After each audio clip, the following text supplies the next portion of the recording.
Oh, how long has it been since I've talked about a WWE match on this channel that doesn't involve me going into a fiery rage?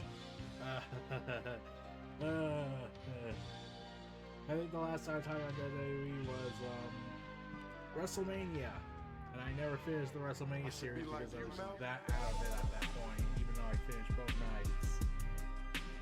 Oh gosh. And then the Raw after Mania was a complete disaster, and then I kept hearing all this other stuff, and I just was like, I'm done for a while. I'll just go watch my alternative programmings and watch AEW. So I did that as best I could, and then they announced the World Heavyweight Championship because they realized they were booked into a bad corner, knowing that, oh god, we can't get rid of the title off of Roman Reigns.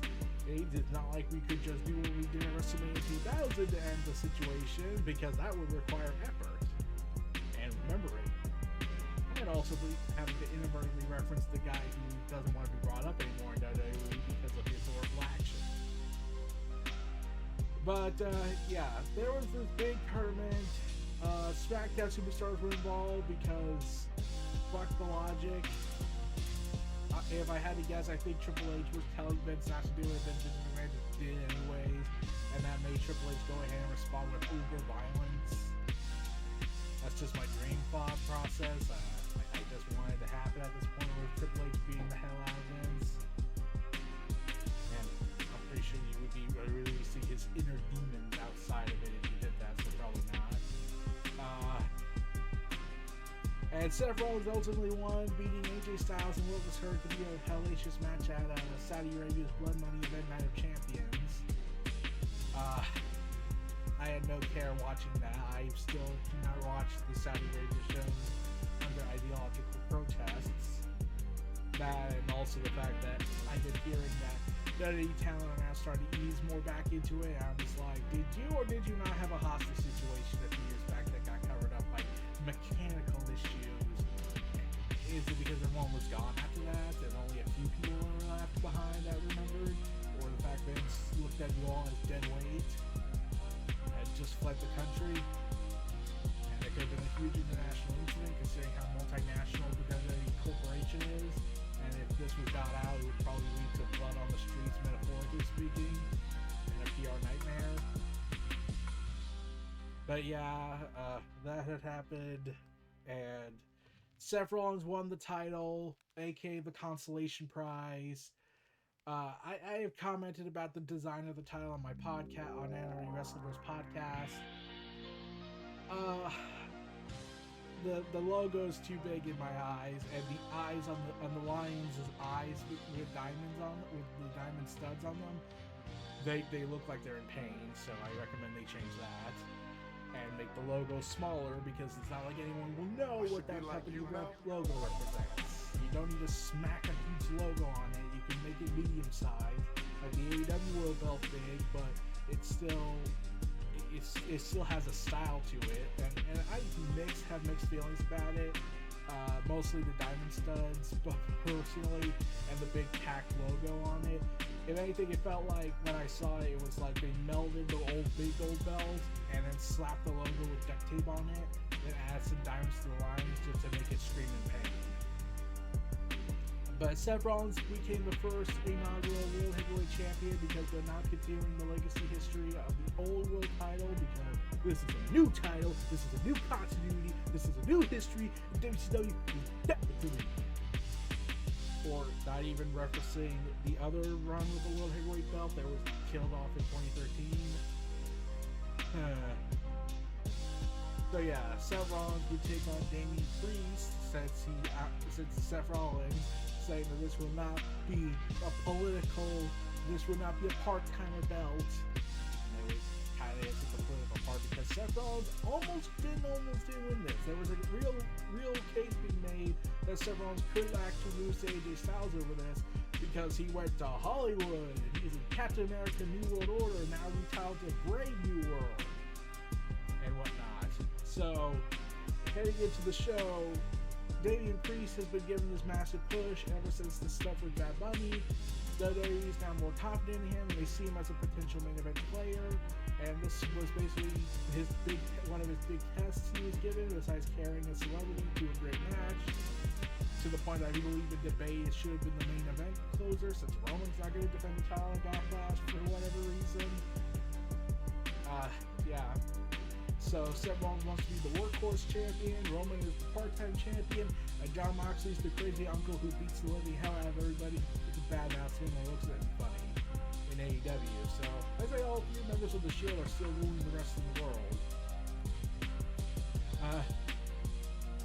So Seth Rollins defended the world title against Damian Priest on the episode of Monday Night Raw this week.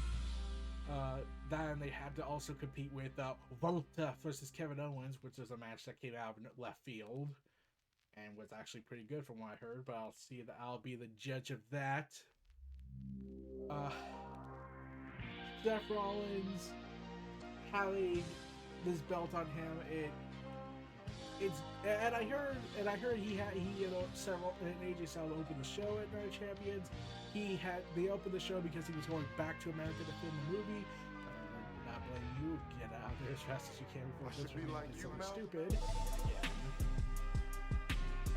And conveniently, I'm wearing a red shirt, so I'm pretty sure there is some conflict influence involving my decision to make this video. But yeah, Seth Rollins and Damian Priest have a storyline a little bit where they're teasing the destruction of the Judgment Day. Hope not. I hope it's staying around a lot longer. They even been teasing they're going to add Jordan Devlin into the group. That was his former name. He got rebranded because of course. But yeah. This match was pretty damn good for a main event show, for a main event Raw. It's good. It's really good. If you needed to emphasize the weight of Seth Rollins with the new world title, this was the starting point for it. Seth Rollins main events Monday Night Raw with the world belt against, I know I said belt, I'm pretty sure there's someone out there in Connecticut freaking out I said that. And they're probably copyright claim this video because I said belt. I know I've gotten copyright criticism taken from manual WWE employees, so at least I can rest easy knowing WWE watches my videos to look for anything I might see that's offensive. Yeah. So yeah, Damian Priest has been on a roll lately. Yes, he lost some matches, but in terms of his momentum, in terms of building up his block, his capital in WWE, his influence, he's been doing pretty damn well. Working with Bad Bunny on a singles match that was pretty damn good, I heard. I have not watched it per se, but I will say I did see some highlights of it, and I was like, damn, Bad Bunny proved me wrong about how I thought he should not be wrestling if he's not going to put in the effort. He put in the effort, injured himself in the process. Probably could have done without that part, but he put his dedication to it. He does want to use him again down the road. If he wasn't already a big star in the music industry, I'm pretty sure he would have done well in wrestling. But yeah. They also Damian Priest declared that he doesn't need Finn Balor, Rhea, and Rhea's bitch, Dominic, or you could say his Rhea submissive Dominic. That was much better terming. Or Dom's mommy. Yeah, and now they're teasing that a certain Rhodes is going to get involved in this storyline, so get ready for that. Potentially. Anyways, they had a pretty damn good match, told what they needed to tell, and they already have set up the feud for Seth Rollins' next ongoing feuds with Finn Balor. And they're gonna run it back with Finn Balor. They even referenced, and I was like, continuity. Oh. When they referenced how Seth Rollins is the reason Finn Balor never became a Universal Champion for a longer time, after lasting only a day. Yeah, keep reminding us that. And Finn Balor gets involved. Damian Priest asks why he's here, and Seth Rollins gets the victory on that, thanks to the curb stomp or the blackout. I would have called it blackout more. and Finn Balor teases he's going after Seth Rollins in the world belt. And I like the ending where they could have cut out where Corey Graves, as Seth Rollins and Finn Balor are staring each other down, he could have said, "The work has just begun," and then you could have cut the black there and it would have been a good cliffhanger. Instead, they just had Seth Rollins doing this, and then instantly I'll never cut to the next program. That was kind of annoying, but it got what it needed to do. Like I said, I am not as fully invested in this title belt. I'm hoping Seth Rollins does well with it. He has the talent, he has the charisma. My problem is that with him holding that belt, I worry, and this is a definite worry, that he might fall into the same pressure trappings that he fell for when he was Universal Champion for a time, where, you know, Seth Rollins destroyed himself and self-destructed, where he just kept decimating his own status with the WWE fan base, where he kept going after everybody who gave it even the remotest sense of criticism, like Seth Rollins, "Hey Seth, I don't like the Becky Lynch story with you and her. I'm like, props to your relationship status and whatnot. I just don't think it messes well with TV, and I think it might also partly be because you're faces. Maybe it'd be better if you were heels, maybe that could work. But I feel, yeah, the story isn't clicking with fans. In fact, it's kind of hurting your momentum. You're just a jealous hater of me and Rebecca." We're gonna do this again. I'm sincerely hoping. Here's the thing. I'll give Seth Rollins this credit. During that whole period where he was destroying himself, every time I criticized him on Twitter, on YouTube, I even made a video on my old NRE WrestleVerse channel, on my old wrestling YouTube channel, Media Reality Entertainment, where I said Seth Rollins, the self-decimation of Seth Rollins, pretty much, where I gave this unfiltered rant about Seth Rollins and his current mental state, and his ranting and raving and lunacy. I was like, I made all that. I criticized so much of Seth Rollins. I called him an idiot on half of occasions. I said that Mick Foley and The Undertaker in '98 would have been. Now Mick Foley and Undertaker probably do regret certain things about the Hell in a Cell match. I argued that. But I say back in '98, they were like, "Keep the match going. Let's keep going. Let's keep going. Let's keep going." This was a different period. If you were to say Mick Foley and Undertaker now regret it, you'd be having a case. No, you said, "Oh, back then they would have said no," and I was like, "Oh." Does anyone not remember that Undertaker was telling them to keep the match going? Even Mick Foley was trying to keep the match going. And Mick Foley pitched for the hole, throw me off the cell, because Terry Funk couldn't keep his mouth shut for 1 second. But yeah, I'm hoping with time having passed and maturity and whatnot, I really hope Seth Rollins does really well in this run. And the fact that his Hollywood stuff is going on with Captain America 4, I'm partially worried that Seth Rollins' title run could be cut real short, depending on how they do it. Mainly because WWE will be like, okay, he's doing Hollywood work, we need to find a way to balance it out. If we can't, then we'll just have him have the title for a month and then give it to someone else. And let them be the workhorse and Seth Rollins be the fuck off in Hollywood. We don't need the guy. Because that's how WWE kind of mentally... It looks at people who get bigger and bigger and bigger than them, and the fact that they tried to do that with Roman of all people for a time until they realized, oh crap, we need that guy, and gave into any demand he wanted because he had the balls to say, look, I have a wife, I have kids, I'm willing to retire right now if it meant keeping them safe from the coronavirus and keeping me alive, because, you know, I kind of recently just came back for a year now, back from a blood cancer leukemia flare-up, and I still get people telling me that I faked it because that's a dumbass reason. But yeah, so before I go into a massive rant about the Roman Reigns dilemma that we had, that was complete and utter bullshit.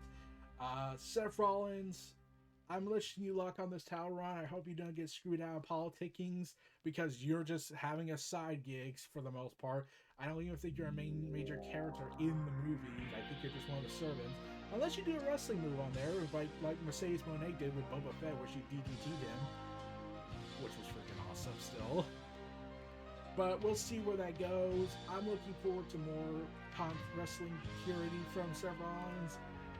I still kind of get mixed on this whole.